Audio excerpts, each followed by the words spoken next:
Kerap dikeluhkan pengguna jalan, petugas di Sub Makassar akhirnya menerapkan rekayasa lalu lintas di sepanjang jembatan Barombong di Kecamatan Tamalate, Kota Makassar.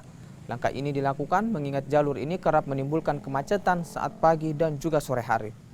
Pihak di Sub pun menutup jalur masuk dari arah desa Kacia saat jam sibuk demi mengurangi pemicu kemacetan.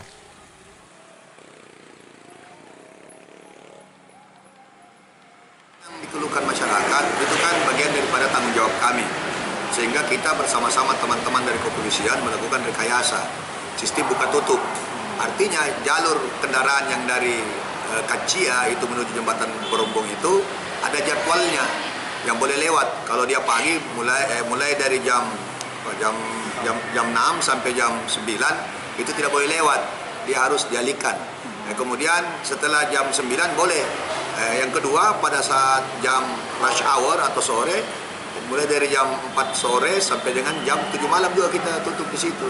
Makanya sistem buka tutup. Ini kan sementara kita menggunakan barier, tapi nanti kita rencana sistem pakai portal. Jadi petugas kami itu pada jam tertentu dia buka itu.